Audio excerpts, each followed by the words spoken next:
Now I would really love for each of you incredible women to introduce themselves and tell you a little bit about themselves. I'm imagining that most of you know me. If you don't, I'm Leah Steele. I'm the Wealth Witch. I'm an author. I'm a podcaster. I am a holistic wealth strategist, and I am really here on this planet to help people deconstruct their financial slavery consciousness and emancipate themselves from financial internment. I really believe that now is the time that we all really, really need to step into personal sovereignty and economic freedom. And so that is part of why this Women on Wealth series was born. That is me. And I think let's turn it over to Rhonda. Yeah, thank you. I'm really excited to be here, first off, because this topic is so vitally important, especially for women, to hear from other women that have been in the lowest levels, or they've become more aware of where they are, where they were and where they could be. And the transformation right now, the energy is growing for feminine energy right now. And so I'm super happy, and thank you guys for having me here. But I'm Rhonda Swan. I am a dedicated wife for 23 years to my husband, Brian, the unstoppable surfer. A honored mother of a 14-year-old beautiful young woman who is charging and leading the path for young women today to truly understand and know who they are. What I do for business is I am the founder of the Unstoppable Branding Agency. We work with entrepreneurs, speakers, coaches, authors, and help them reposition their brand, go from best kept secret to world-renowned brands and expert in their craft. I'm also the founder of Women Gone Wild, author. We just launched a best-selling book, 21 best-selling categories within like 72 hours. And the founder of the movement, the Women Gone Wild movement, that is inspiring, just like this panel, which is why I was so happy to be here, inspiring more women to look inside themselves and to even see the traps that they've been in, or to break the cage and to really showcase who they are, use their voice, and to inspire more women that have already gone through that to actually get out in front and lead the charge with us. And so this topic today, and these women, I respect them all so much because I've learned so much from them. And even more importantly, they have helped me go through the time when I was very driven to my masculine side, and helped me really see how sisterhood could be and how it really is and should be today. And that's, why I absolutely said yes. And I'm so just happy to be here. Pass it over to whoever you want to pass it over to next. Oh, okay. I get to pass the talking stick. Well, I'm going to pass the talking stick over to my girl, Michelle Patrick, who I believe is in the UK right now. Is that right? I am in the UK right now. Pretending she's in Bali, but not quite. As you can tell, I have separation anxiety. So I'm doing what I can with what I've been given to work with, which so happens to be wallpaper today. So thank you, ladies. I'm Michelle. I'm a doctor of Chinese medicine, a naturopathy researcher, leading on from what Rhonda was speaking into. I'm a mother of 5, which speaks a lot, as women. I'm not just in wellness, but in business, to the force of feminine nature in our society today and what's really, really possible. And I just really believe in self-mastery. I believe in the mastery of self in all areas of life, be it wealth, wellness, which is all part of the same kind of construct and expansion process, and really, opening up portals of remembrance for people to realize the possibility and the limitless capacity of what we all are, especially when we come together in tribe, like we do with these amazing, amazing women, and just, really being inspired to be at the forefront of the evolution of humanity in our new, independent, unique states. So, Yes. A little bit about me. Talking stick. I'm going to pass the talking stick to Taryn. Thank you, Michelle. Hi, calling in from Berlin, Germany this time. Had a quick trip from Portugal up to here. So I am Taryn Lee. I am the global ambassador for Healy World, which is this incredible little frequency device that is here, I believe, to change the collective consciousness of the planet. I'm very passionate about creating new paradigms, and for that is also a completely new paradigm for women. I am not a mother, but I, by choice, and probably will be that choice, yeah, but I'm really excited about having this conversation, because just like we had last week in the last conversation, some of the stuff that we are talking about today is very, very real for me today, in some of my experiences that I've had over the last few days. Yeah, so excited to dive into this and get all this juicy stuff happening. I can't promise, Leah, I'm going to be as controversial as last time, but we'll see. Well, I have faith in you, so We're going to pull it out of you, sister. Awesome. And I guess I've got to send the stick over to shoeless Sarah. We're all super glam. She's like party on the top and Keeping it real on the bottom. Keeping it down. Thanks, Taz. Can we just say before you introduce yourself that she's actually wearing one of Rhonda's daughter's designs. So I think you should like stand up and like model it a little bit and then show Like, the look at back this how girl. gorgeous it is. Oh, Oh wait, maybe down. There we go. Oh yeah, there we go. The sexy mic. So this is Birdie. one of Hanale's. This is one of Hanale's designs. Yeah. She's amazing. I just arrived and I was like, oh, the theme is black. And she's like, I've got a dress. And I put it on. It's like, what do we say? It's like wearing a yoga outfit, Yeah. but it's kind of glam. It's Stretchy, so silky. Metal comfy. chains. With sustainable material. Yeah, with little hard. Uh, But she started her company when she was 11 years old. She launched her first collection. And we were actually having a great conversation as she was helping design me behind the scenes about this topic. And I'm so blown away. She's 14. Yeah. And her insights she has around this topic, we were almost like, can you join this conversation? Because she's like, amazing. We'll definitely get her on one of these panels. Yeah. Yeah. She said, I might go shower and pop in. I might have wet hair. I was like, I don't think anyone would care. No. So, okay, lucky last. So my name is Sarah Blacker. I am a female leadership mentor, and I'm really so inspired by this topic. I can't wait to delve in. But I'm really about helping women create their business and their life in their genius and their joy, and really like helping women get clear on like holistic success. Like, what does that really look like for you? Not just in business, but like in all aspects of your life. And I'm soon to launch my podcast, Sirens of Joy, which is very much on this theme. And we will be delving into these kind of topics. And I love facilitating conversations and bringing women together in a space where we're not coming in trying to be the guru and have all the answers, but it's literally we come together around a theme or a conversation, and then we together like unfold. And that's what I love doing. And that's why anytime Leah asks me to host, I have hand up and I'm like, I'm in, because we're all like sitting in that curiosity of where the conversation is going to go. We never know where it's going to go. And I love holding space for that. So let's do the things. Let's get in there. And just so you're aware, these are not scripted. We don't have no. the questions Oh, before. no. We just kind of jump on and we pick a topic and we just jump on and riff, and whatever comes out, comes out. And if you're watching at home and you have a question, or there's something that you want to hear us talk about or discuss, then drop the question in the Q&A, and Nellika, maybe you can let us know if you've got a question on your side. And I've got Facebook pulled up here, so if you're watching from Facebook, we can answer questions there. And it's definitely an open conversation and an open dialogue. So Yeah, grab a tea. Yeah, so grab some tea and get yourself sorted. What was that? Is that my computer?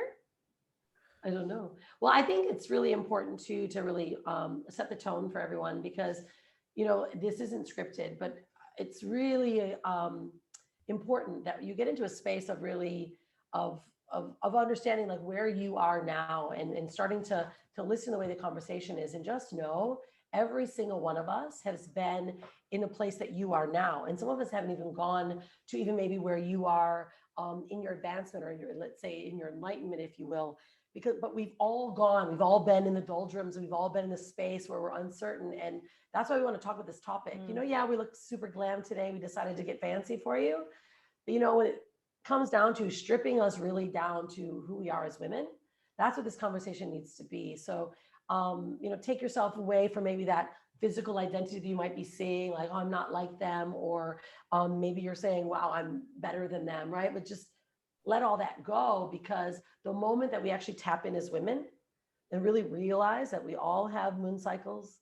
We all have shitty days. We all have families that are challenging. We all have businesses that we're uncertain of. We all have things that we're doing on a daily basis, but to really tune in to the lessons that everyone has learned. And please share yours, because I learn so much when I'm sitting among women. And it's not just what we say, it's like who we are and who we're being, and the energy that you feel from us. So I wanted just to tune us all into that, because sometimes we sit to these shows and we watch and we're like, oh, immediately we start making judgments, or we making thoughts about, I'm not like that, or and maybe your kids are running around and you got poop on the floor and there's bottles everywhere, like this morning, you're trying to get kids ready for school, right? Yeah, we just had that too. Like it's stuff going on everywhere. But I think it's really important, because I've been to this space before and I watch this and I'm like, oh, you immediately like they're doing this and they've got this, or they've been like this. But really, we just decided to get fancy today because we felt like it. It made us feel sexy. It made us feel good. But our hearts are really, truly here, and we're grounded into this space to really share tonight. And so, so let's do it. I love that. What do you say? Yeah, beautiful. I really feel that. And yeah, at the end of the day, we're all women. We're all on our own journey. And with this theme, I just want to share a bit of context around where I believe this sort of topic starts based on my journey, was that we've moved, there was that time, that was that real patriarchal time where the roles were very defined. It was more like men were the providers and the protectors, and they went out and were the breadwinners, and the women stayed at home and they were more the mothering role and cleaning the house. And, I'm being very stereotypical here, but that's sort of the paradigm, the old paradigm we came from.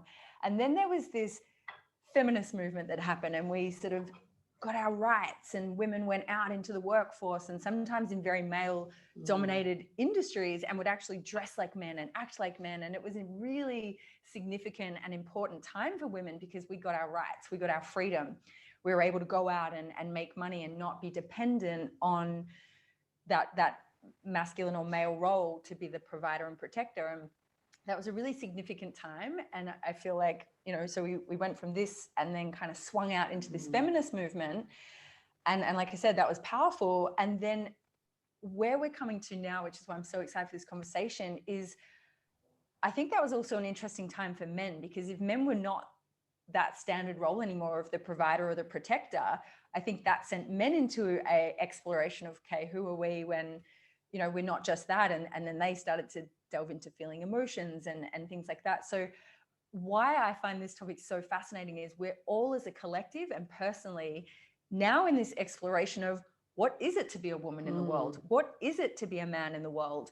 And we're arriving here to have this conversation, not with this is the way, but an unfolding of what it means for us to be in a woman's body in the world doing our thing, or a man, what is it for a man to be in a man's body doing his thing? And this whole idea of masculine and feminine, again, as we talk about, like especially in like that personal spiritual development world, there are so many labels and ideas of what that is meant to look like. And I really think probably, Leah, when you set the tone for this conversation, that can be confusing, and that can put us in this idea of who we should be, rather than letting us be our full natural expression of who we are and how we want to show up as a woman in the world. So I just wanted to set that as a bit of a context, because that's what I believe our sort of journey has been. Everyone's looks slightly different. So I guess my first question that I'd love everyone to hear is like, what does it mean, the polarity agenda? Like, that's the topic. What does that actually mean to you? Yeah. So, I mean, for me, I feel like this is a very important conversation for us to be having, especially right now, because I think it's vitally important that this pendulum doesn't swing all the way to the other side. So we've come from this patriarchy where we have these very defined roles. And as we moved into the feminist movement and into that time, the pendulum began to swing. And now we have this resurgence of the divine feminine.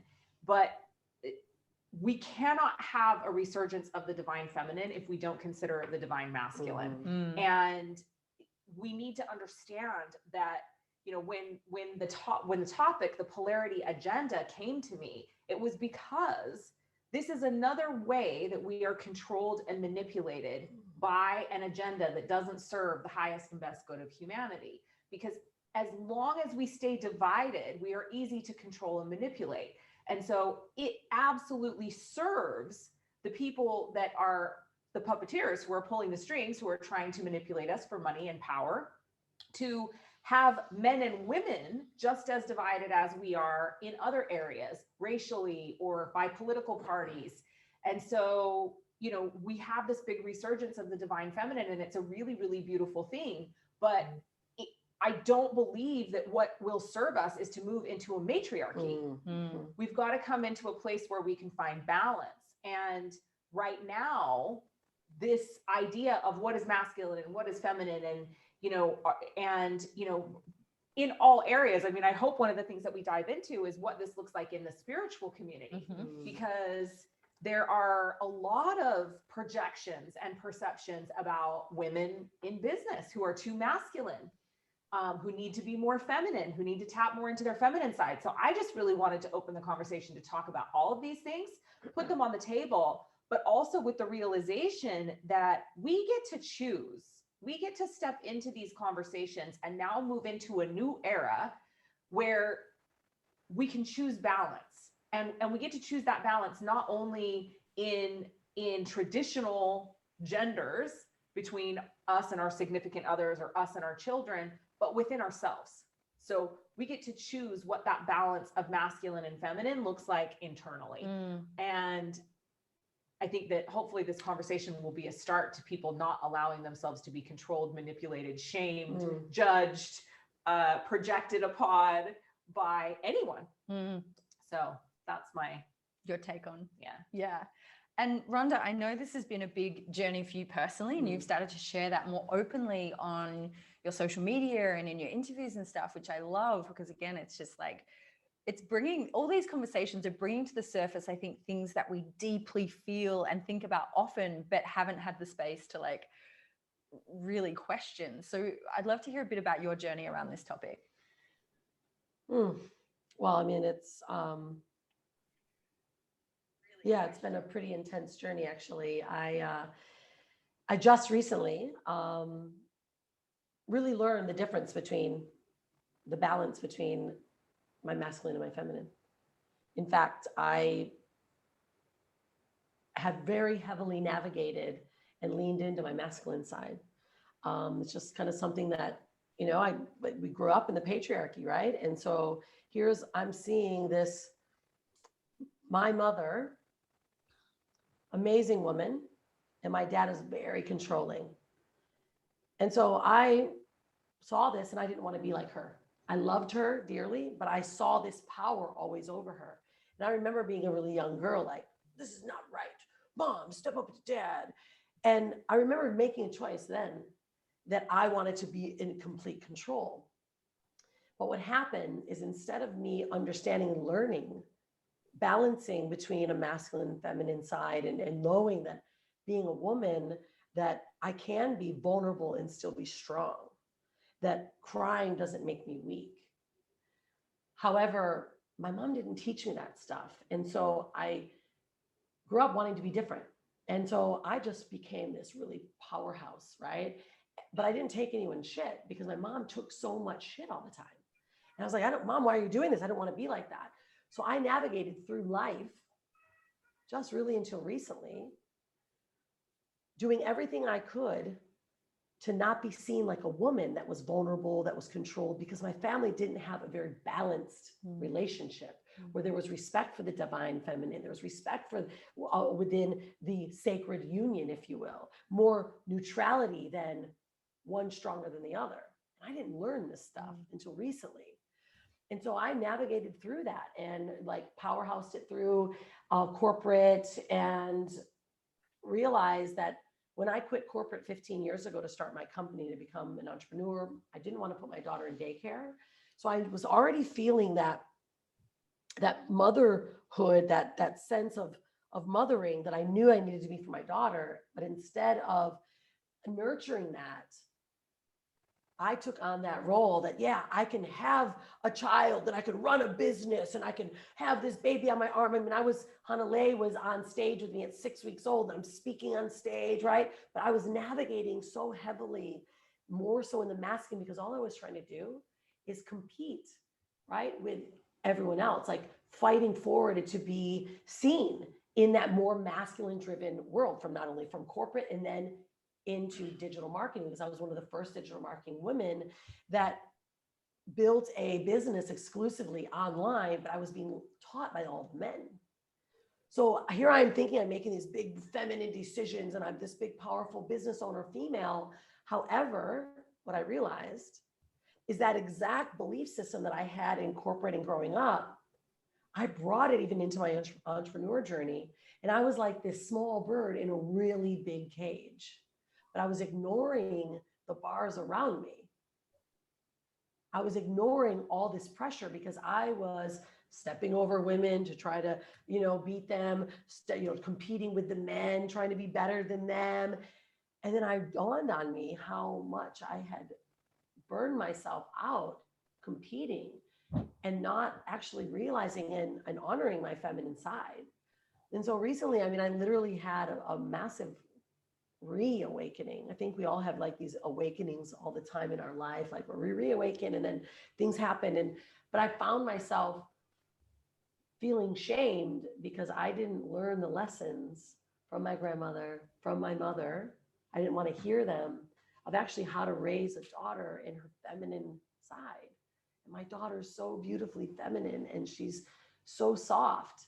And so she's learning from me how to hustle and be hard and like work hard. And it just dawned on me how unfair that was to her. And then how unfair it was to myself that I wasn't honoring that. And if it wasn't for the women around me that allowed me to really see like who I was really being, and that all these masks and these layers that we wear, these identities that we wear, that we think that we need to make us who we are, is actually stopping us from connecting. And I never really had true sisterhood connection until these last couple of years, where I'm like, wow, like I can trust women, because we were taught not to trust women. We were taught not to trust each other. I mean, my goodness, witches were telling on each other like they're burning at the stake, right? Like it's happening today though. Like this is happening right now. People are telling on their neighbor if they don't do certain things that they're told to by the government. Like, doesn't effing make sense? Like, how can we do that to ourselves? So this conversation was such a big thing for me because, at first it was like how it's making you broke. And I was like, fuck that. This is how it's making me rich. How it's making me money. Like that was my first thought, because my old self was like, this feminine side, like what? My masculine side would make me money. But then I realized I was broke emotionally, spiritually. My husband and I were sleepwalking in the hallways until I actually tapped in, and now our relationship is better. I'm more connected, and the wealth is just pouring through because I'm in a state of neutrality and allowing both to lean in and out.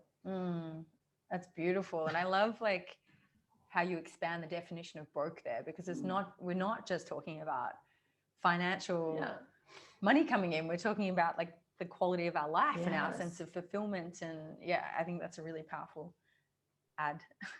So Michelle, I'm now looking at you on that screen over there in the UK, and I know you have some incredible perspectives on this topic. Do you want to share a little bit about your journey with this topic as well, just to set the scene?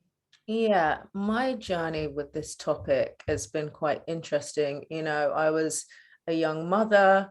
I was always extremely ambitious. I always knew that I wanted more children than the average woman probably wanted, because I wanted to repopulate the world with different minds. I've done my part for humanity, people. Okay, but damn it. But even doing that, I was told that I had to pick one or the other. you know, even by my family, that it wouldn't be conducive with being ambitious and being inspired and entering into an industry of professionalism at the level that I wish to do it at, that I had to pick one or the other, and that, you know, one was going to have to go and the other was not going to have to be there. And I decided not to pick it. And actually through doing that, I had to dig deep, because, you know, even doing that 20 God knows what years ago, the polarities were still so massive, like huge polarities. And it's like I'm being looked at like a bad mother if I'm doing research and studying and at uni, you know, not at home with my children. And then I, you know, sometimes when I have to be at home with my children and I'm having to study from home and do all of these things before opening clinical practice, people are like, what are you doing? You know, so really I was worn out. I was exhausted because I didn't feel like I had the support of my family or people, or especially women, in my life, because, you know, those roles have been so maliciously defined up until this point. So I spent a long time, my view of polarity, like working with the human body is quite interesting, but I did spend a lot of time in my masculine because I was on a defensive all the fucking time. You know, I felt like I had to be defensive. I felt like I had to be in a position of being hard all the time, that I wasn't allowed to show my feelings, because if I showed that I was suffering in the choices that I'd made at all, then I would be looked at as weak, you know, and that wouldn't be acceptable for me to uphold the decisions I'd made and look weak and have feelings at the same time. So I just turned into a hard ass, basically. And actually, I'm still quite a hard ass, to keep it 100 with you. And it's a journey for me, entering into the paradigms of what my femininity looks like. But because I believe in our unique threads of consciousness and our independent kind of manifestations of while we're here, gender or not, I don't believe that one thing has to look one way or the other, like in my humble no shit opinion of where I'm at, you know. So how my femininity, although I think, you know, the more mature and the more kind of self-aware I become in my human journey, I'm able to know what these polarities don't feel good within me. You know, I know if I'm working too damn hard, or if I'm exhausting myself, or if I'm not being expressive or vulnerable enough. I mean, Leah can attain to my hard assness, you know, especially with my own feelings. But I'm working on it, you know, and I'm potently aware of where I have to do work. Do I have to put that in the polarity of masculine and feminine anymore? I'm really not sure I do. Just because I believe in the human body, I believe in the yin and yang of creation and consciousness. You know, me and Taryn did a whole Healy panel yesterday on the kidneys, and the kidneys themselves are the Ming men, they're the gate of life. They unite the yin and yang within us, you know, so both of, and the yin is classified as more feminine and the yang is classified as more masculine, but we can have these real yin or yang deficiencies inside the body at any time. You know, does that mean I'm more masculine because I've worked too hard that week and my kidneys are a bit yang deficient? No, it just means that I'm not looking after myself. So I'm just kind of, yeah, I completely hear all of the things. And also, as somebody, you know, I'm sure Rhonda can attain to that as well. I have been shamed. And I know maybe a lot of the women on this panel have as well. You know, I have been totally shamed for not being feminine enough. But I'm really being called, and I have a daughter myself, you know, I have an 18-year-old daughter, and I'm very aware of just allowing her without kind of involving her in my own particular journey. Obviously, I'm giving her the tools that she needs, but to uniquely express her femininity in whatever that looks like. And through doing that, I'm also losing my ability to judge what that looks like, you know, from the trauma of having to hide my feelings most of my life just to get shit done. So I'm just really in a place of bearing witness to these polarities, like within the human form. I see it in my clients, I see it in my patients, and allowing them to express however they express, you know, and doing that shamelessly, actually, because of being shamed for so long, you know. So it might be a bit uncomfortable for very high feminine energy, whatever that looks like. And it's definitely uncomfortable for masculine energy. You know, I'm sure a lot of the women on the panel can attain that. Men might find us a bit hard to be around for many reasons, but kind of losing judgment of that and just really being committed to my expression of divinity. Yeah. I love it. Yeah, I love this, Michelle, because it's so true. Like, I also think it comes with age as well. Yeah. Like, in our 20s and our 30s, we're like trying to, live up to certain things. And now in my 40s, I'm like, this is who I am. But I know that I'm balanced. Like, it's awareness. Before, I wasn't really aware, right? Yeah, So when I want to go exactly. hard and strong, but it's also, being strong with your standing, kind with your words. It's a different energy, Yeah. Whereas before, I would just freaking, I would word with someone to death. Like, I can make the biggest deals and make a man feel really weak, which is another conversation as well when it comes That's to a whole other conversation. Oh my God. right? Yeah. Demasculate of men, like the, matriarchy, like, my God. Yep. That's Yep. that is Totally. bigger. So yeah, I resonate with you so much with that. I think that's a bigger conversation that we'll open up, because it's big. And no doubt we will go there. We will go there. Yeah. Thanks for that. That's a really powerful share. And Taryn, I know I've been aside as you've gone on a big journey around this topic. So I'd love to hear your perspective on what you've learned as you've delved into this topic in your own life. You're muted. Sorry. Yeah. I'm certainly still bumbling my way through this topic, to be perfectly honest with you. I still, don't really know how to fully balance these two sides of me that I know really want to be really expressed. And I know that's, there's been certain times in my life where I feel like I've only been kind of just masculine. I know, I'm really ambitious. I guess I grew up with witnessing a mother that was very financially neglected, and hence so were we as children financially neglected, and never wanted myself to be in that position. And I don't need a man for anything. You will not have to financially look after me for anything. And so then that created this whole other thing around being really driven, but probably not necessarily maybe driven from a really cool space, but, really, really in my masculine, because I never really felt like the masculine could look after me, because I never had the experience of that.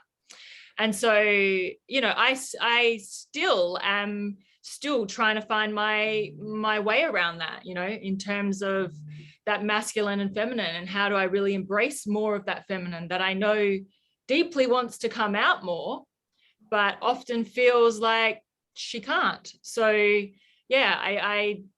I'm still bumbling my way through, as I think actually we all are, right? We're all kind of still bumbling our way through this, not really knowing. I feel like there was, certainly in the 80s, for example, and I can even think of some movies and stuff like The Working Woman and all that sort of stuff, where it was really like this, women can do it all, we can be it all, we can have it all, we can have the career with a family and everything can be perfect, we can look hot all the time. We just can't. I just feel like that is just so much pressure. It's so much pressure to think that we can have it all, be it all. We can have it all and be it all, just not all at the same time. And I think that in some ways, I feel like that was a whole nother box that we put ourselves into, which actually hurt us, which actually suppressed us, because taking on all of that, we had nothing left for ourselves. And so, because you're trying to be everything, do everything, shamed for being a mother, shamed for not being a mother, shamed for being at work, shamed for not being at work. You couldn't win. So we're just, creating this construct at which it felt like women could not win. And that's what I would like to see, that we really break a new paradigm of, is it's, creating space for us to really win in all the different spaces and in all the different areas, and a big space of that as well. I feel like in terms of the women's space is more of that collaborating around each other and not competing with each other. Again, I feel like that is another construct in which keeps us small. It keeps us small to compete with each other. It keeps us small. If I judge you about your hair, about your weight, or about your career, or about your ability to be a mother, it keeps us small. Instead of actually collaborating together and bringing our uniqueness and our power together and collaborating, that's the true power of all humanity, but especially with women. And so they're the things that I would like to really see broken down in terms of in terms of this. That's what I think ultimately is keeping us broke internally, physically, mentally, spiritually, emotionally, financially, is thinking we can have everything and be everything, and that we're always competing against each other. And when we come back together and we collaborate more and we share more, and we don't have to rock up and say, I got all the answers and I'm fucking perfect. We allow other people to start having these conversations and to start allowing them to be real. And yeah, anyway, that's my rant. Yeah, I love that, because I think that, you know, and Michelle and I have this conversation quite a bit, because I think we're quite similar in how, well, and Taryn, I think, and well, all of us really, like, but Michelle and I talk about this a lot because we are partnered in a lot of what we do. And, you know, balance is bullshit. Like, at the end of the day, it's bullshit, because you're never going to be properly balanced. And so even when it comes to this idea of feminine and masculine, you know, I feel like I am a super feminine woman. I am like the girliest of the girly. You know, I love nothing more than, I think Brian came in today as we were getting ready, and Brian was like, you guys get hair and makeup done more than I brush my teeth. And like, so, and I love that stuff. Like, Yeah. I really, really love all things girly. I'm a mother to 3 sons. And so when I get to hang out with my girlfriends and be feminine, I am that. But I also was raised by a single mother, and was, you know, determined to give my children a different type of life than the one that I grew up in. And as a result of that, really, you know, was determined to go out and make money and be successful. And when I am in that work mode, I am primarily operating from masculine energy. And I don't think there's anything wrong with that. And I think what Rhonda said is very true. As I've evolved and as I've gotten older, I've learned to be softer in my approach. I'm not such a bulldozing ball buster anymore, but I still am sometimes. And See, I but think we it's got to okay. think about it is okay, but this is the thing that this is what I come to understand, and this, you might resonate with this, is I can still be a bulldozing ball buster, but the difference is it's like the intentions of where it comes from. If we're trying to be right, that's not masculine. Like, we can be masculine and be tough and be driven to do this. We don't have to be a bitch or a ball buster. Like, we can literally, it's like how we see it. It's like the approach that we take with it. Like, it's because sometimes, because you're not like that. Like, I see women that are just, they have to be right. So you can see the transfer of energy, you know, like when somebody wants to overpower somebody, you know, and it doesn't even have to be like this. It can be like, you just want to be right. You like want to overtake them, their energy. See, that's the difference. And I think you can be balanced because you are balanced. We can be driven and masculine, but we don't have to make someone wrong.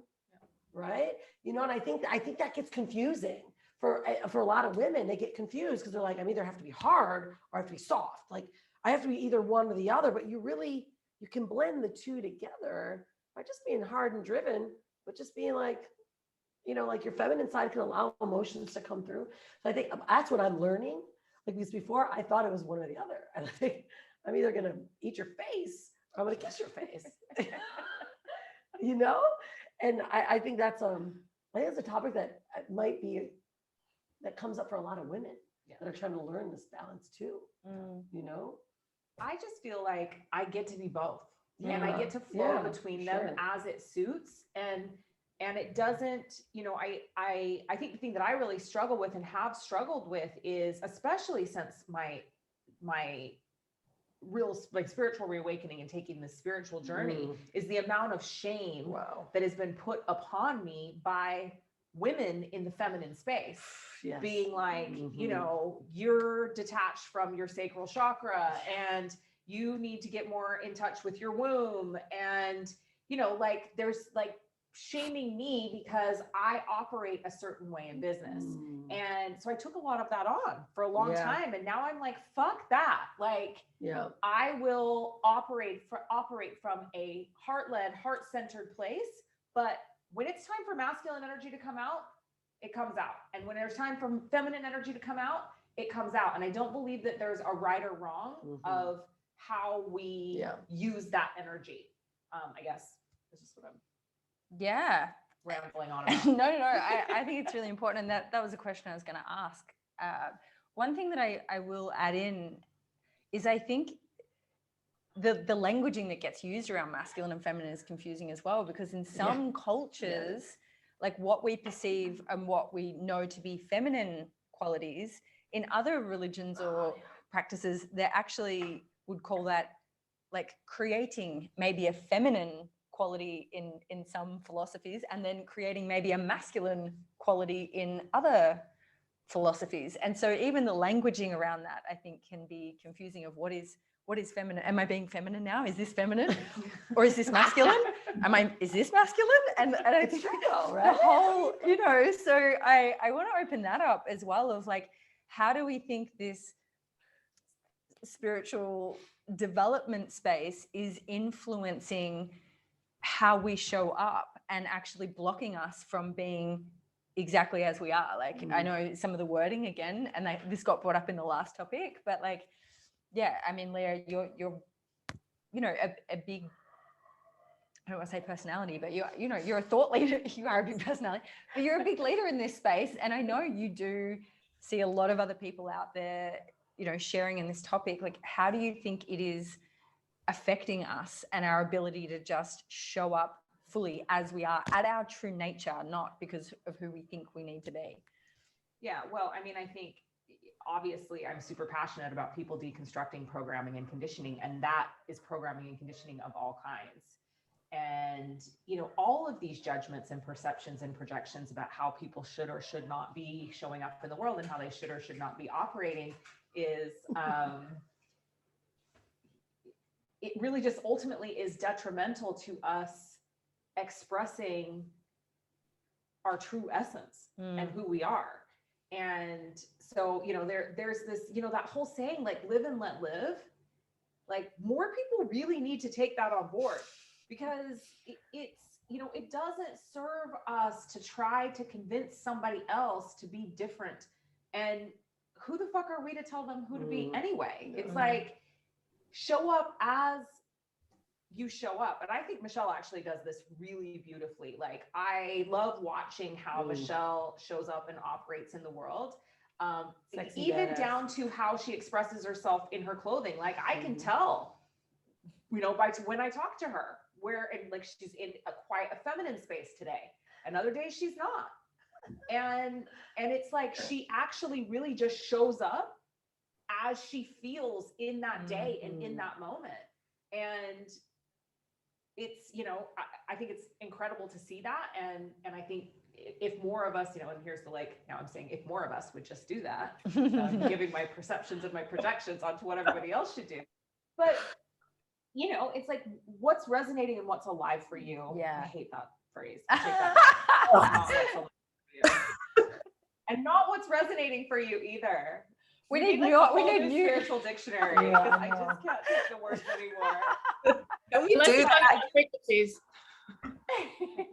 I do think that the programming and conditioning is the really debilitating part of that. And the expectations that we have of each other of showing up in certain ways. And so for me, I'm like, live and let live. I mean, shit, I've got enough of my own things that I need to worry about without worrying about, how somebody else is tapping into their womb or sacral chakra.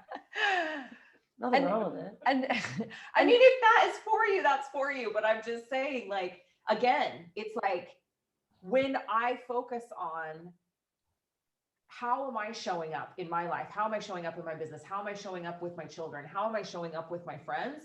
Like, that's enough for me to be worrying about. And it is quite hard when you're constantly, fielding other people's perceptions and projections of how you should be doing it and how you could be doing it differently and how it would be better if you did it differently. And so I guess I would just say to any woman that's watching, like, you're doing an amazing fucking job at being you.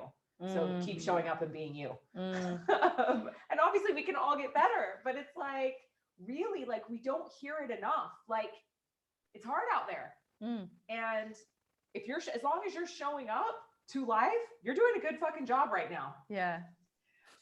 That's awesome. And I've got a question for Rhonda, but based on what you were sharing earlier, because there is a bit of a theme of like, you know, you've seen your mum be treated or live life one way, and there's been a move away from like, I don't want to be that. And then it's kind of been a bit of that polarizing, like, okay, I'm going to be like this instead, and maybe take on a bit more of the masculine role.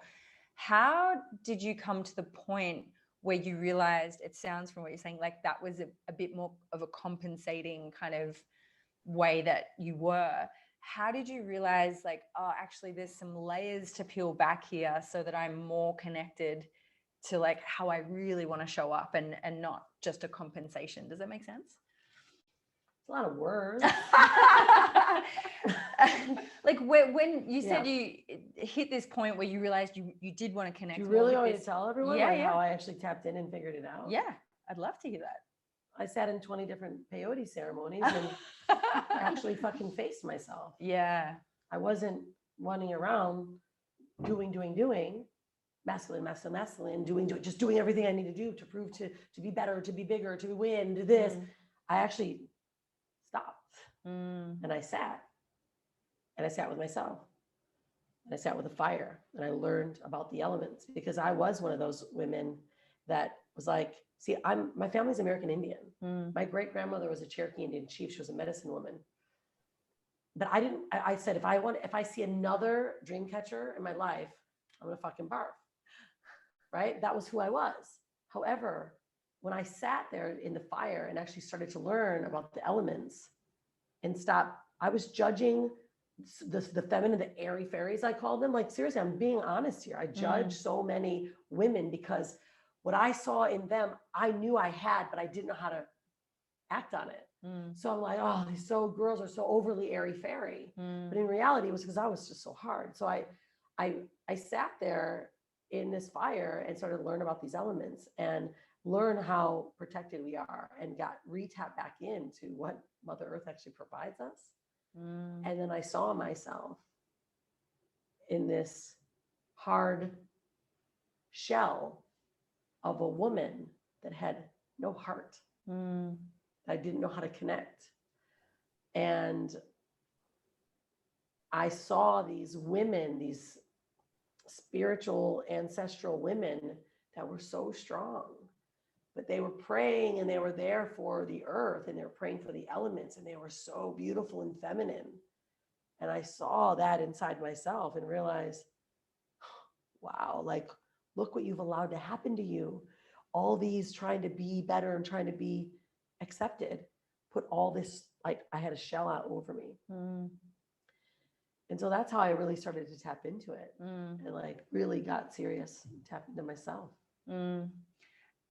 And on that, so you're sitting there, you're reconnecting to this part of yourself and your ancestors. What were the shifts that you started to notice take place in your life as a result of embracing this aspect of yourself? Well, I mean, I really started to see how I was connecting and communicating with people. And I saw that I didn't have any real connected relationships, like true long-term relationships and connection to women in the relationship I could have with women. And I was fearful of connecting with women because I just thought they were just going to create this and fight, but I only knew just to push them away so that I could. And I always said I navigate with men better because men just let things go, and women actually address emotions. They address the things that I was not addressing, you know? And so my life started to shift when I just tapped into that, and my relationship with my husband got better. Our connection relationship with sisters and sisterhood. I like went to a women's circle for the first time and felt so beautiful and at home and so accepted, because it wasn't women that had the identity that I'm a healer or this or this. It was just women. So I think this polarity does happen often where I'm either a very big healer, I'm a very spiritual woman. That's another identity, right? Whereas if we just allow each other to be who we are as women, then that's when the connection happens. So a lot of shifts happen in my life. I mean, everything has changed. I'm the woman that walked into the very first teepee was left in the fire. She's burned in the fire. And the woman that I walked out was someone that's just more open and accepting and more loving, and realizing that everything really should just flow like water, you know, because water always finds the perfect endpoint, the easiest, most efficient route. It's beautiful. There's a question. You have a question, Rhonda. There is a question. Have you got the Yeah, I'll question? just read it. Do you ever feel like you get stuck in self-reflection on this topic disproportionately and then realize life has continued on without you in the moment or even longer times? It's interesting. I don't think I ever have gotten stuck in it because I'm pretty momentous, right? I see and I move because I learn really quickly, but I can see that happening to so many, like they get stuck and they process, like that word process, not to go against anyone that does processing, but just stop processing.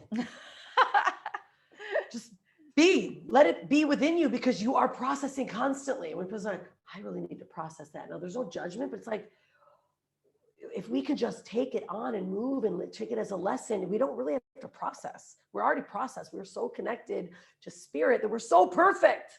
You don't need to process it. What told you to process it is that programming that said I need to process it once I start healing it. Yeah. Well, this is my thing that I say all the time. You know? Don't be a prisoner to your processes. Like Yeah, you right. do not have to be a prisoner to your processes. Yeah, just And life, it does, you know, and I think that this, and it happens a lot. I see it happen all the time in my communities. Michelle and I see this all we the need to time. let these two girls sit. They're like in our TV in front of us, and here we are having this chat, like This is it how we do interrupt it. us. This is how it really is. We're just chatting.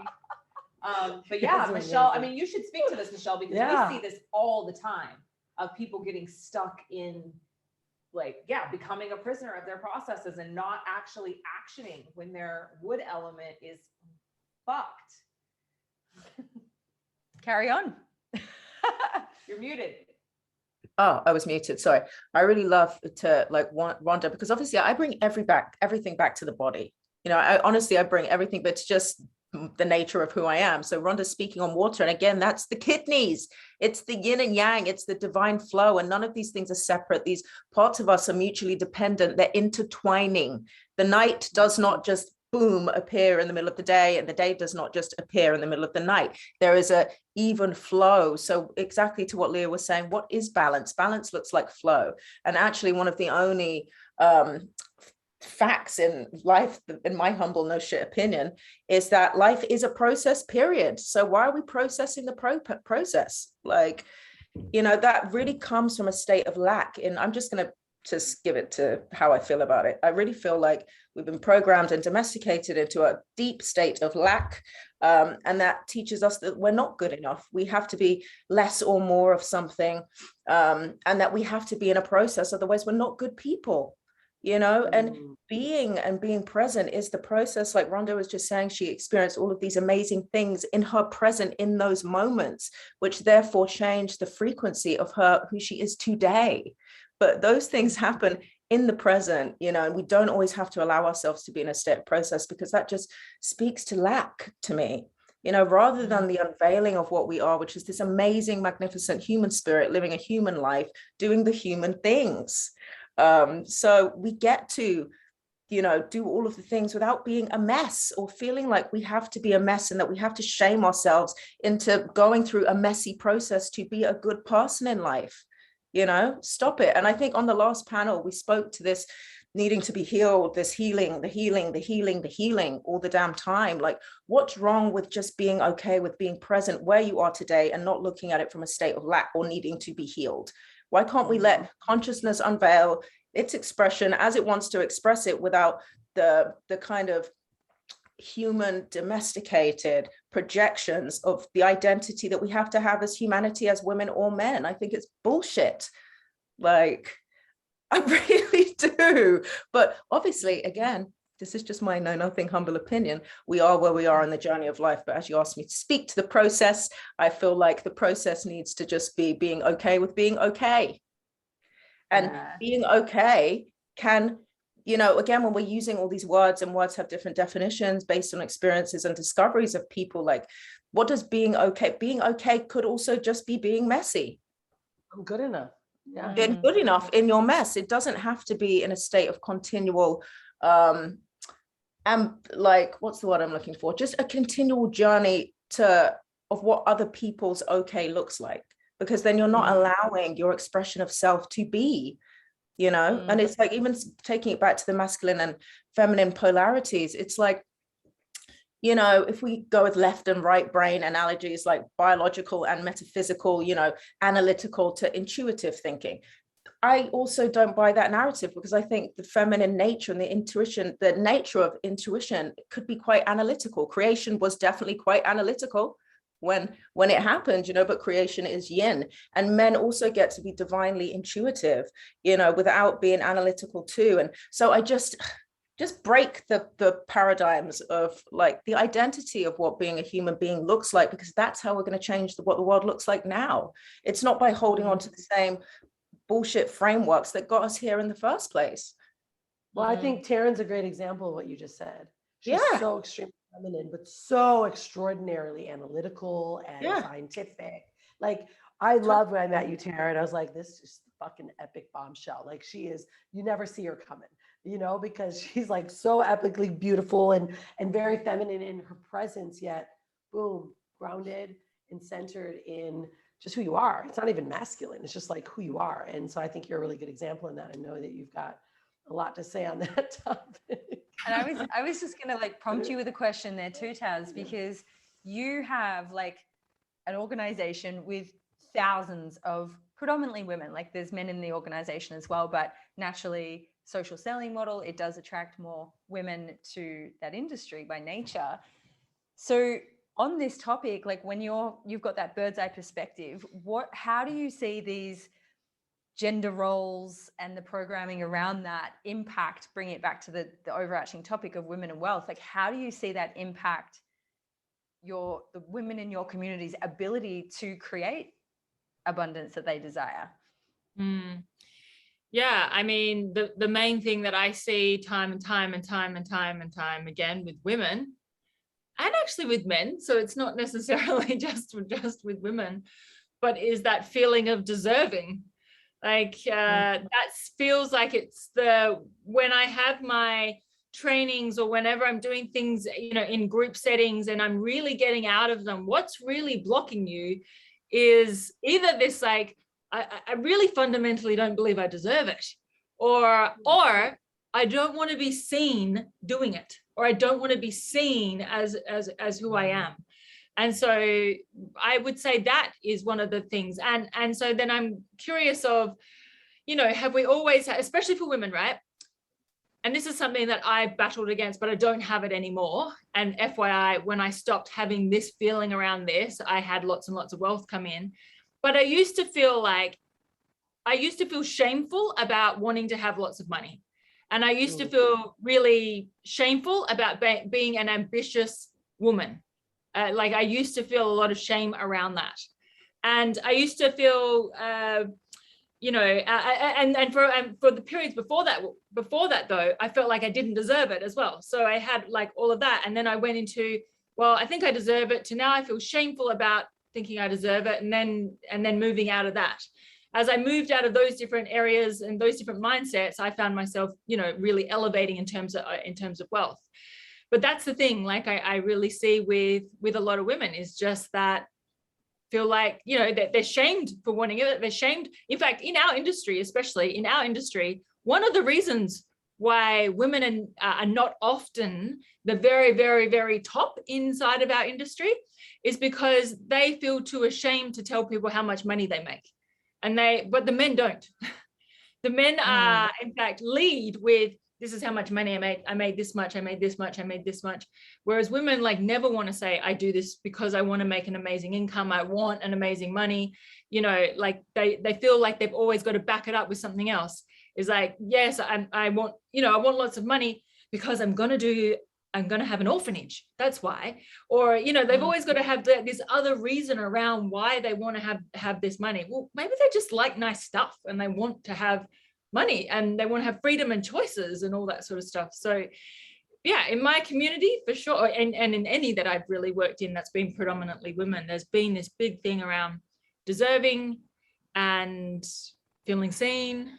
And that I really feel like that's really stopped women from, that's continued women to stay broke in some areas.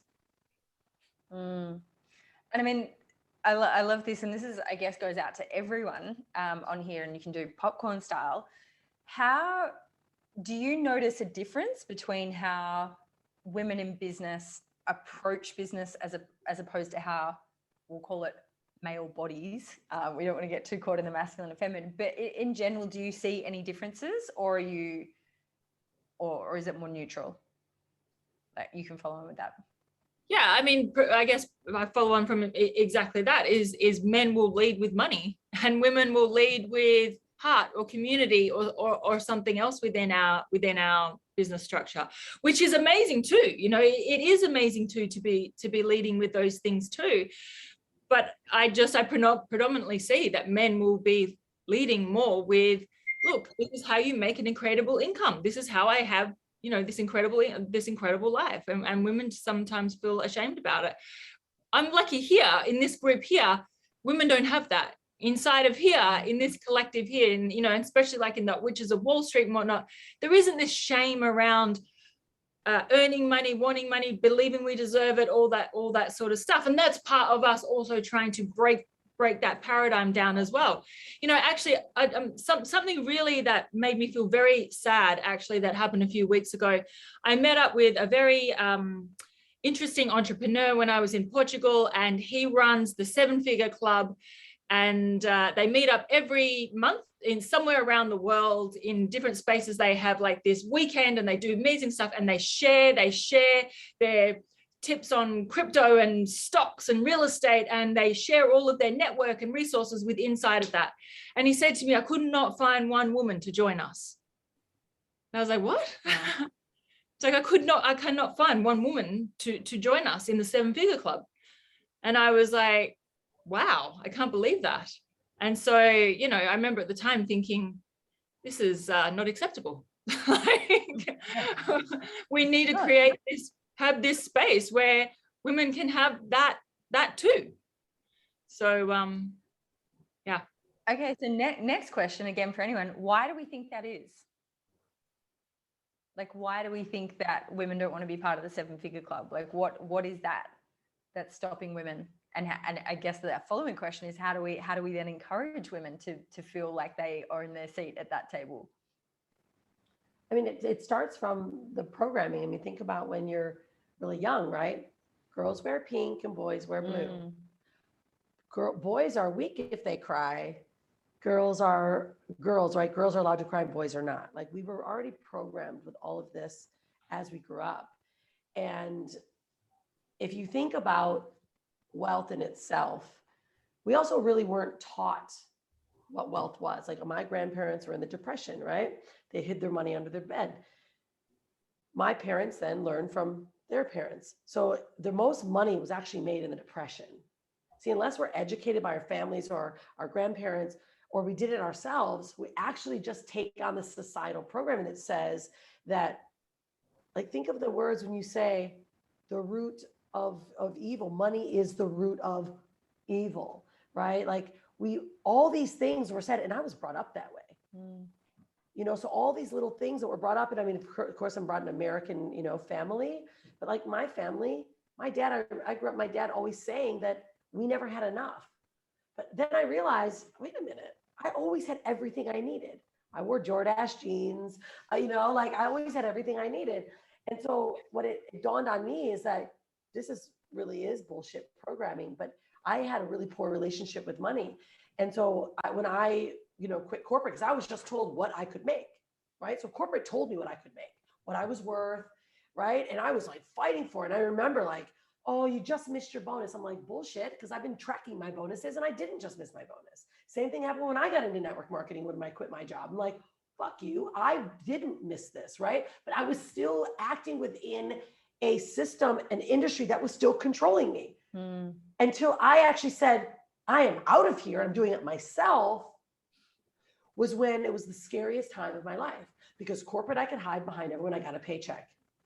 Even in my business, I could still navigate because my team helped me, right? I was still building, growing because I had my team there. But if it wasn't until the moment that I actually completely broke free and had to start myself was when the scariest time ever happened. And I'm like, all I want to do is just make 10K for myself every month, but I didn't even know what it felt like. I was making, money before, but I'm like, how do I do that? So I literally took a pile of paper and tore it up. It's like this massive pile of paper. And I stuck it in my purse. So my purse was bulging with paper because I literally was like, why can't I see myself doing it by myself? Because I didn't even know what it was like to do it. And so I had to shift that relationship with what I had with money until I started saying, I'm wealthy. Everything I have is wealthy. I just attract money to me and from everywhere.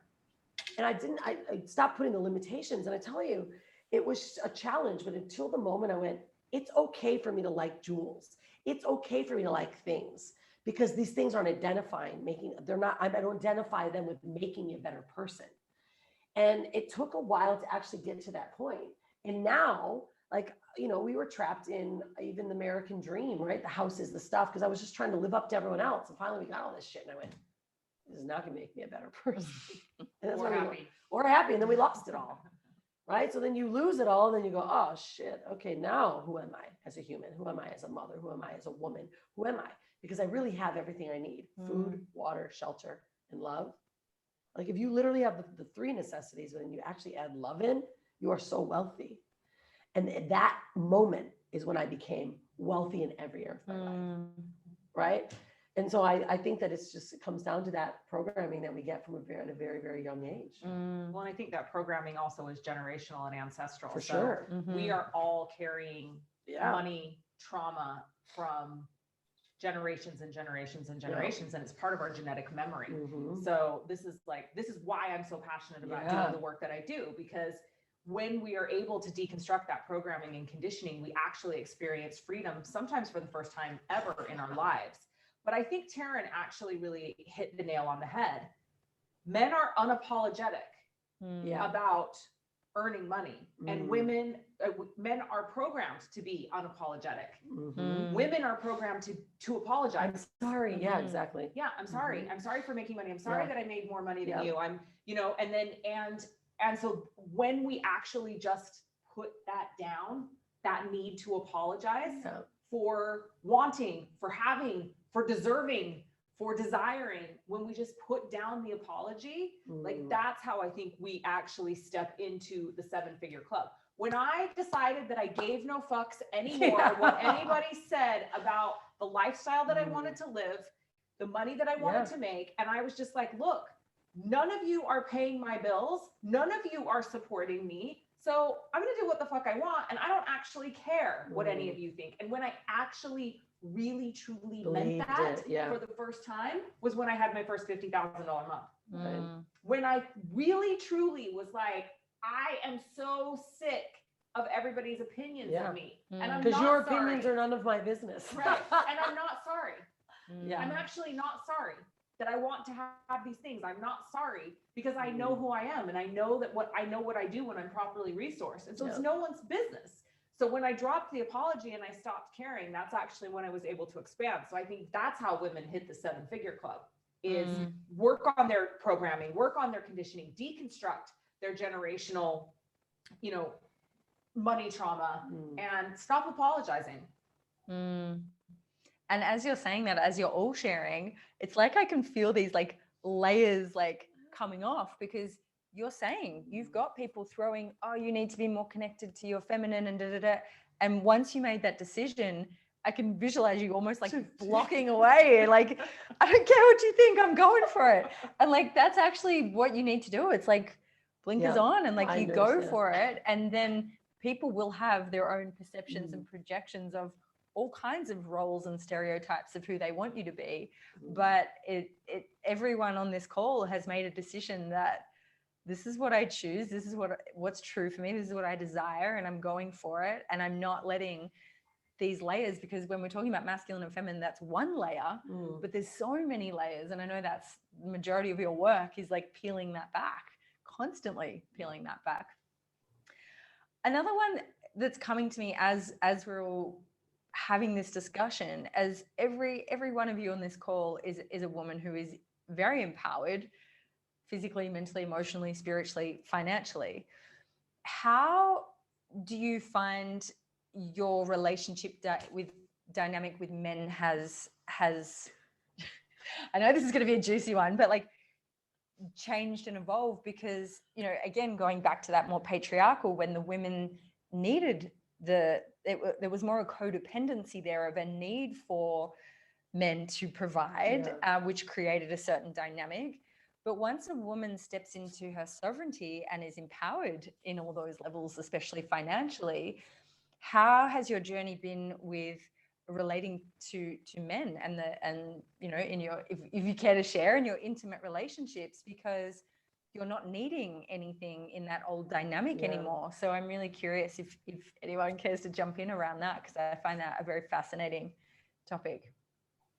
I love that you're all staring there like, I know. Where do we go with this one? This side, because the three of us are together. It's so easy for us to chitty chatty, but I want to hear from you, ladies. Because I learn so much when I hear from you. Who wants to jump in on that topic? Well, I can tell you, this is again another area I massively struggle in, because, you know,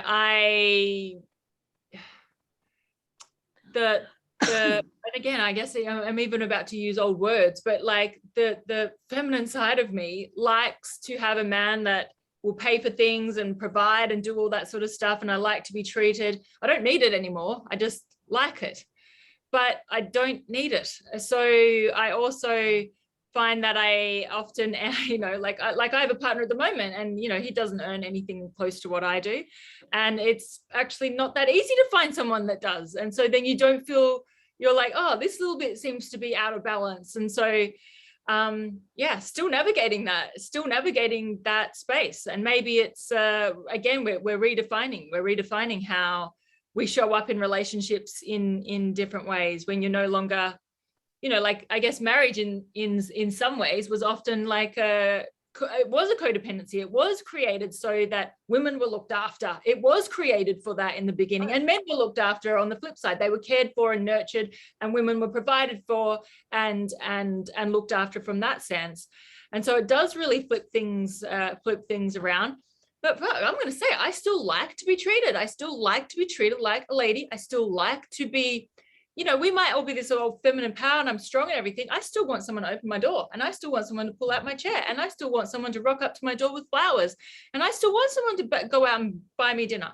So it's feminism isn't about hating men, you know, like I think that understood too. When women get empowered, like, I don't need a man. It's like, actually, no, we love having a man around, right? If that's your choice of gender, right? Like, we love that, but when we're confident in ourselves, we don't need it. And I think that you hit it. It's about the need to have it, right? Because that's when you are unattached to a need, then you have everything, and then you become magnetically attractive. I think that women get stuck on that too. I can't find a man. I can't do this, because they just need it. They need a man. Like, you don't need a man, then all of a sudden you're getting attractive, because then you're just yourself. And I love your share as well, Taz, and I love how you show up on these calls and like in your vulnerability of like, this is where I'm at and I'm still navigating it. And it's a really powerful, like, that is, I don't want to say quality of the feminine, but just to be able to sit in, this is where I'm at, this is what I love, and I'm still exploring that. So I appreciate that you keep it real in that space too. Michelle, I know we've had some really interesting conversations around this, and you've got this beautiful man and relationship that you have. How, you know, you're a very sovereign being. Like, how have you found being in relationship? And I mean, I've been a bitch in relationship. I've been a total bitch, you know, and this is going back to, I think, what Rhonda was saying before, like, the power of command is so important, you know, and to own our power of command. And, you know, in relationships, just being like who I am could be quite a lot for men, you know, and actually, without realizing it, I was very emasculating, you know, I was emasculating the men in my life by expecting them to be on my level, because I had the identity of what masculine and feminine look like, you know. And now that I've kind of removed that, but I can also acknowledge, like what Rhonda was saying earlier, how my intention in the way I was showing up and my intention in those areas of my relationships were totally off. You know, they were totally off because that was my own wounding kind of on the expectation of what that should look like. So now, I mean, and just speaking into what Tarrant, you know, I'm extremely hardworking. Every woman on this panel is. We're extremely ambitious. And it can often, depending on expectation, I mean, are you going to find somebody who you feel like is on the level of your identification with your personal expression right now? Not all the time, you know. So that also, I have to change my power of command of my expectations and my conditions of masculinity, you know. Then if I'm speaking into dismissing this kind of polarity, but I also do like nice things and I like to be treated like a lady. The dogs, literally, we were not on widescreen. All the dogs just barreled. Sorry. They want in on the combo. There's a party going on here. Oh my God, sorry. I was like, we thought they were going to knock over the TV. Which they almost did. Yeah. So, Yeah. what were you going to say, Sarah? No, you were on a thread, and then the dogs came in. She likes nice things, all right? I think we Yeah, all I like nice like things. nice things. Okay. I like nice things. And I want to be treated like a lady, but I also want to be the man and the lady because I am. Okay. And we can just be those things. Yeah, we can be those things. Yeah, exactly. I feel the same way. In the wholeness. It's Yeah. the wholeness. I mean, I don't know. It really kind of is if you think about it, like, Yeah. kind of like like being able just to completely be fully sovereign and self-contained. Like I have all the man and all the woman that I need. Yeah. And it's hard enough on my own self. You know, like my husband's amazing, but you know, it's really interesting though when you begin to tap into like how the balance is for relationships. Like I was super powerful, and I know there's times where I had to recently even apologize. Like I've emasculated, you know, my husband because I'm just like, why don't you like this or this and this and this? Because, you know, I'm like doing my thing. It's like, oh my gosh, without him, I wouldn't even have had any of that soft side, or I wouldn't even recognize some of these things. And it wasn't until I realized what I was doing that, like, how dare I? Like, he is like my everything, my perfect balance. So, but knowing though that you are everything makes them so much more attractive, and the relationship so much better because now he is everything too. You know, for the first time, I've been able to realize that we both actually don't need each other at all. Like, but historically, like we were grown up to believe that a woman needs a man, and that's what you thought. And it's like, no, we actually don't. You know, and that's, I think, the beauty of it when you start to recognize that we don't need each other. We actually want each other. You choose each other. Choose each other from this space. Yeah. Because That's then you beautiful. respect everyone for your partner, for who they are and how they are and what they're being. Yeah, it's a big transition for sure. I'm looking at Leah. And Leah looks like she's like ducking out of this one. No, I'm happy to answer it. Yeah, look, I mean, you know, my husband and I have been, you know, since we got married in what would be perceived as very opposite roles for what is stereotypical. And so, you know, my husband, when we were in the United States, you know, I worked and ran the businesses, and he was, you know, doing a lot of stuff with the kids and taking care of the house. And, you know, when it comes to who we are as people, my husband is much more nurturing than I am. When my kids want to be loved and nurtured and talk about emotional things, it is not me that they come to. They go to my husband. So, you know, that has been very difficult at times in my relationship. And we have really had to learn to navigate what's right for us in our relationship. And, you know, I think that it's really only been in the last year that we've settled into, because what ended up happening is I was emasculating him all the time. Yep. And I was pissed because he wasn't showing up the way I wanted him to show up, and he wasn't making the money I wanted him to make, even though I didn't need him to make the money. It was like, I wanted him to make the money. Right. And I wanted him to show up as a certain way because I was carrying programming and conditioning around what a man was supposed to do, how a man was supposed to provide. Like, how could he win?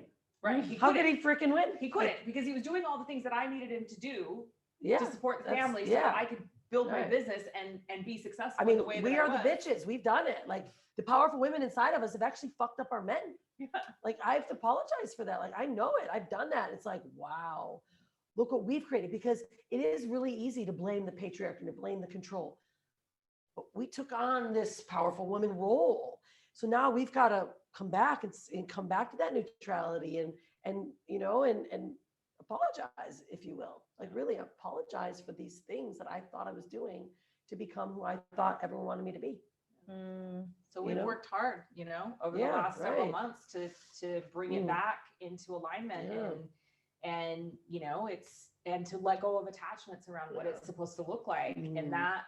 And it's still work because, Yeah. you know, you don't deconstruct generations and generations and generations of patterning and programming in 6 months. And Yeah. so, you know, that idea of, you know, we do have it all inside. And it's really interesting because my husband and I are actually co-teaching a course right now. And we were having a conversation this most recent week about Jung's idea of the anima and the animus, and that embracing of, you know, the subconscious, your subconscious masculine, if you are a woman, or your subconscious feminine, if you're a man, and really coming into a place of integrated love with self of both of those things.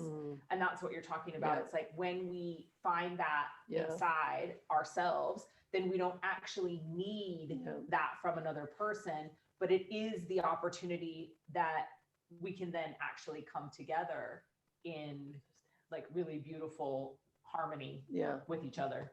Taryn just Taryn just popped popped off out. the Looked screen. out.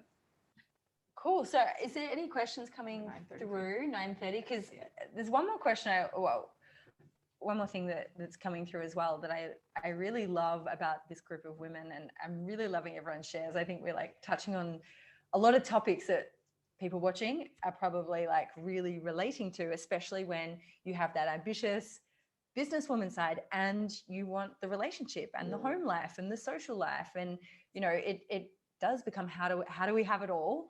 And like Taryn said, but we can't always have it all at the same time to its fullest, biggest capacity.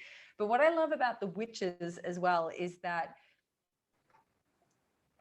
oh, it's all good. Oh, is that I feel like every woman who's part of the witches is really committed to showing up as themselves and gives a really different flavor and expression of what it is to be successful and what it is to be feminine or a bit more masculine or whatever those terminologies are. And so I wanted to give this an opportunity for like us to talk a little bit about that and our intention with that, because I think these topics that we're touching on really links back to what the witches are about, which is showing a really diverse range of women's expression so that women get that permission to be exactly who they are, regardless of all the different types of stereotypes of how we think we should be. Because I honestly feel like permission is what women need, just to be themselves and go out in the world in the way that just feels so true and good for them, without being judged or shamed or told them that that's not how a woman should be. So I know you're both wildly passionate, since I can't say the other two right now, really passionate about this. So I love, you know, linking in with this topic. Like, how do you think this movement is important for some of these topics we're talking about on this? Yeah, I mean, panel?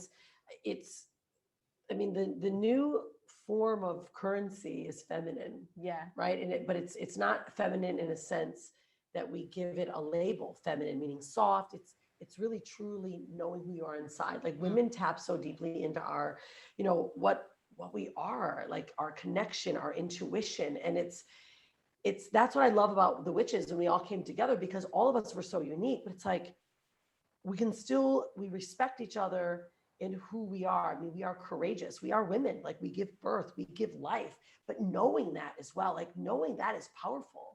But it doesn't mean knowing it's powerful because I'm better than you, right? And I think that's where we have to start taking this direction. And like this, book that we launched, this Wild Woman, every one of these women are very, very different, and they've all had their journeys in a different way, but they are coming out with their wildness. And some are wild and they're very soft spoken, right? And others are very dominant and powerful in the way that they speak, but it's not about making others wrong or making other women shamed or wrong. And I think that's where this new currency of feminine is going. Like, we deserve to stand up for each other and to support where we are in all of our levels of life. Like, I had a conversation today, and it's like, I used to be not shared things by other women because they didn't think I'd understand. And it was so hurtful because I'm so, like soft inside, I'm so caring. But I had a conversation today, and it was like listening to another woman going through some of the pains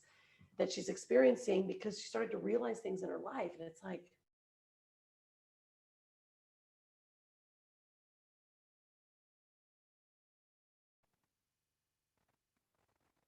actually have gone through it too. And I think that's what's so beautiful about where we're going, where we all need to go, is like being able just to create a space and a container for women to share. And that's, where we are. Like, you and I had recently been to these women's circles, and man, it was the most beautiful, diverse group of women I'd ever met, but every one of us had similar stories to share. Many of us were, sexually abused when we were younger. We had, body shaming issues, image issues, all of these things. I've had them all of them. And I put on a front that they weren't there. But when you start talking to other women, and they're like, me too. I've had that too. And then you hold the container for each other to share it. And you're like, I've had it too. However, we're good. We're okay. Like, we're okay. We're here for each other. And so starting to support women that way, that whatever they are, wherever they are in the level of growth or the level of transformation they are in, we've all been there, and support that role.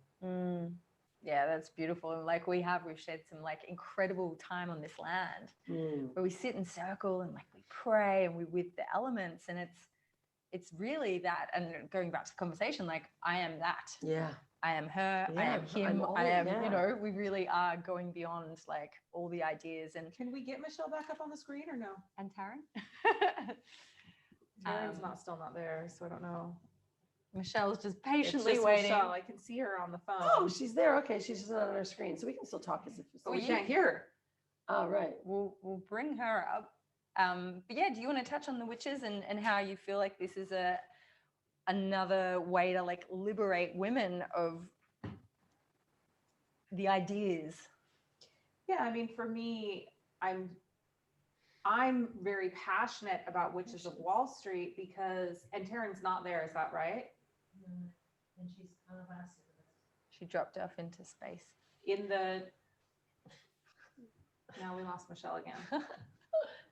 Just keep going, they'll get it Okay. back on.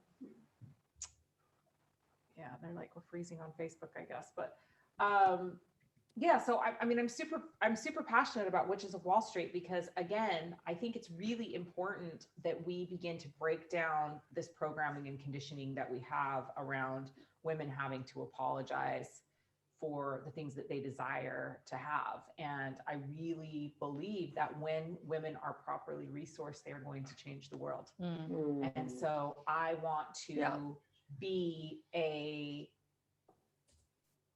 voice for women that are coming up into their own sovereignty and into their own businesses and becoming entrepreneurs and becoming sovereign. Like, I want to create, I want to model what's possible.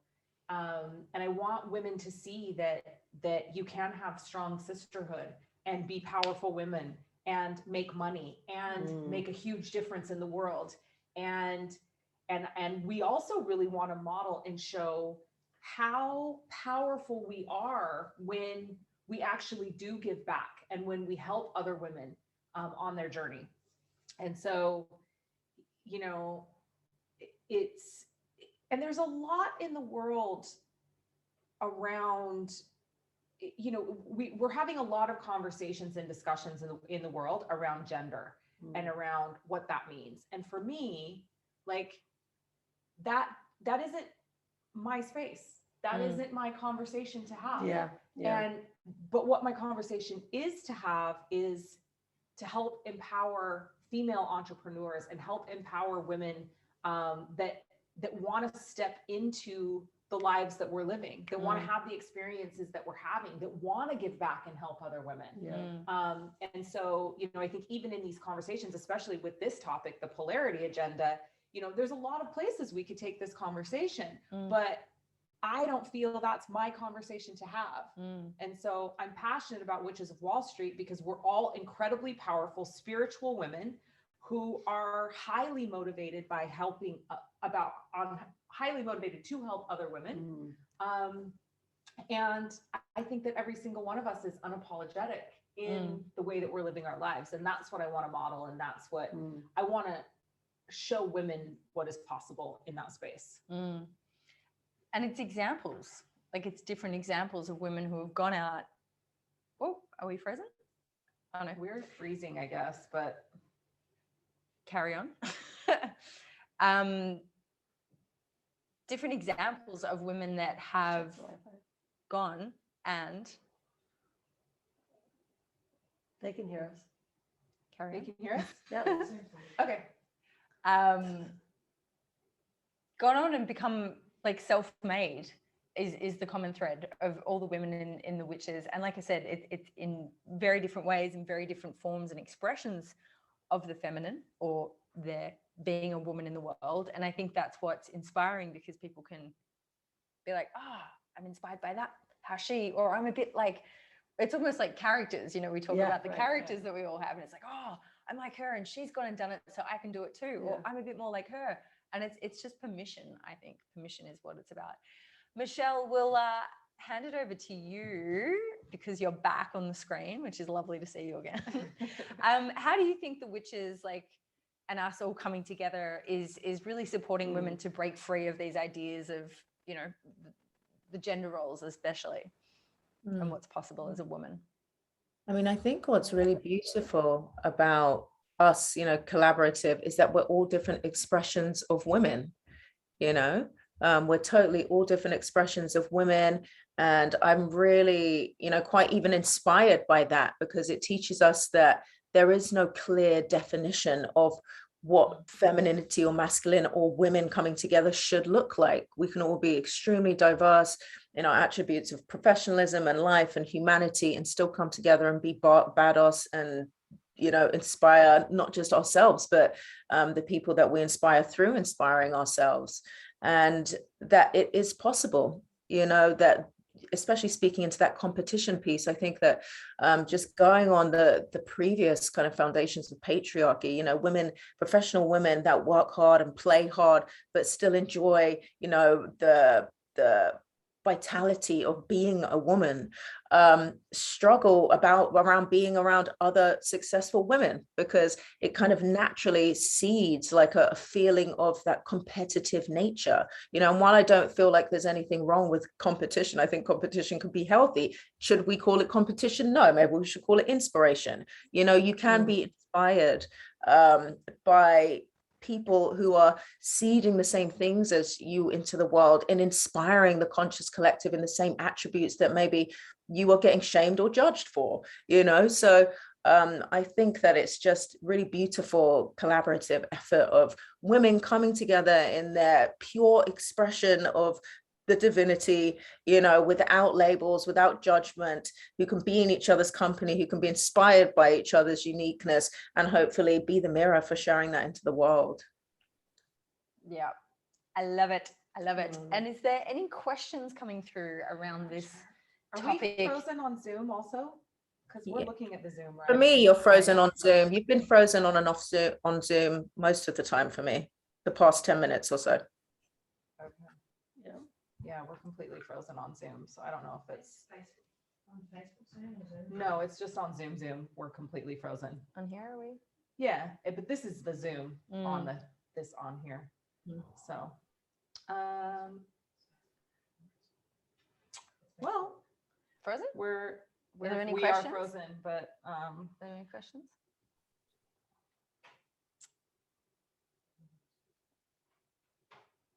I love the collaboration while you guys are looking at that, the collaboration of how the witches of Wall Street did come together. And I think it was really beautiful because at first I was, watching from afar, and I remember like, wow, this is so amazing. And I kind of almost yearned to be part of it. But I was like, I don't know how I can ever just be with just a bunch of women. Like I remember thinking that, like, how can I do it? And because of just the awareness and that conversation that we all started to have, it was so different being around other women that have completely accepted their role of who they are and non-judgmental to another woman's role that they've accepted who they are. And I hadn't really seen it. So like, I'm really protective with the amount, with like where I share my space and my energy, because you really don't know. And I think this is a big lesson, just like really be aware of your frequency, like where you are at and how you're navigating. Because I just recently learned, I'm reading the book Truth versus Falsehood by Stephen Hawkins. And he talks about, the level of our frequencies and humanity as like, only about 14% of humanity is above a 200. Below a 200 is pride, ego, right? Judgment, shame, like lowest level frequencies. And we're just teetering above 200, which is courage. And if you think about that we're all just teetering to the lowest level of frequency, it's like, wow. Like when I heard that, it made me realize like how important it is to be mindful and to not participate in the chitter chatter, the this and that bullshit conversation that everyone else is having. So when we do that, we're aware of it. Like, I know who I vibrate with, or not who my frequencies levels are. And I know, like, especially in the healing community, you guys are like so on it and you teach it so well. I just feel it and I tap into it. And I want to keep around women and men that are at the same, if not higher frequency than I am, because then it's like the most beautiful conversations, and you get through so much and you learn so much from each other because no one is judging each other, and it's like really a new thing. And I think this is where we need to go for humanity, like how everyone should start being aware and be aware of your circles. You are the 5 people that you hang around with, not only financially, but in your frequency level and mentally.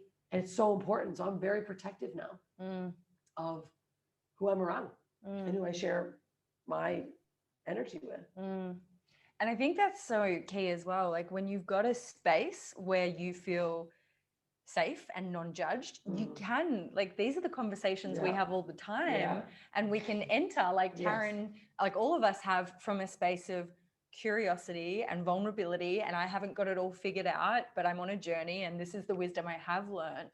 That's where the alchemy happens. I think that's where we all go to a new level, because we're not like, oh, I don't want them to see this bit, or I'm trying to protect or prove anything.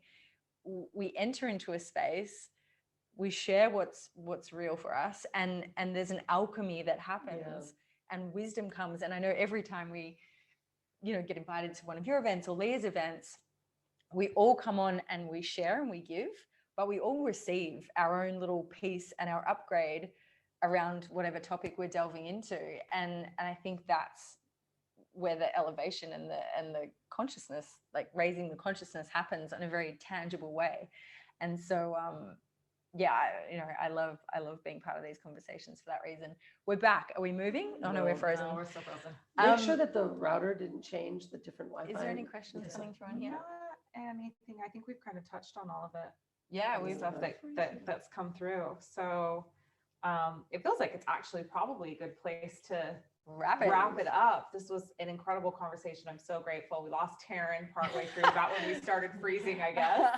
But super thankful to Taryn for being here. And I know that she's very busy.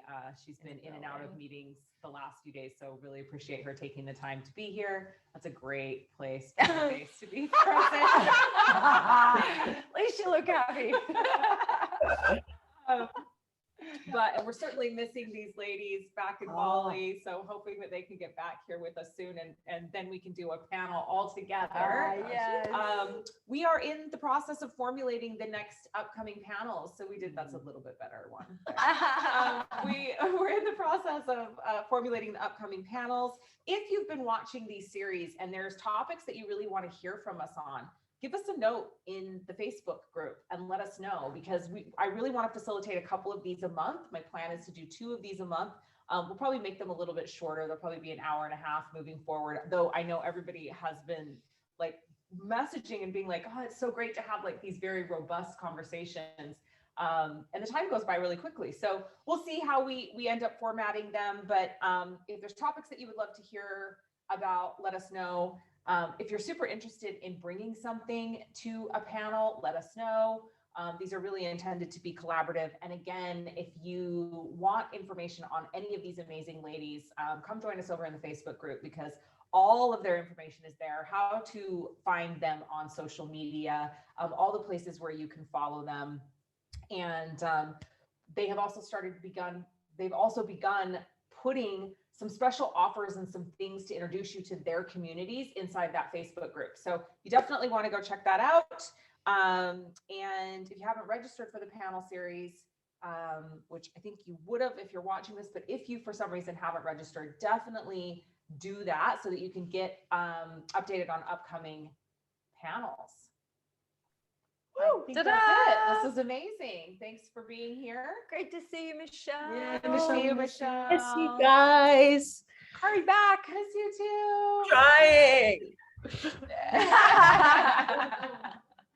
Hopefully we'll see you soon.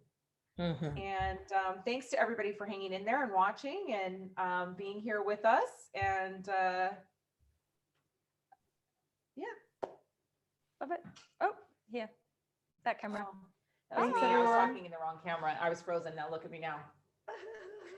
Yeah, I love it. Thanks, ladies. Thank you. Thank you. Bye. Bye-bye. Bye. Be unstoppable and stay wild. Remember, it's your divine birthright to be wealthy in all areas of your life, and you're so worthy and you're so deserving. Nothing will bring you more joy than who you really are.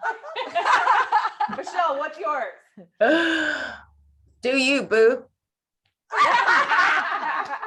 Love it. I like that freeze frame that we got. Thanks, everyone.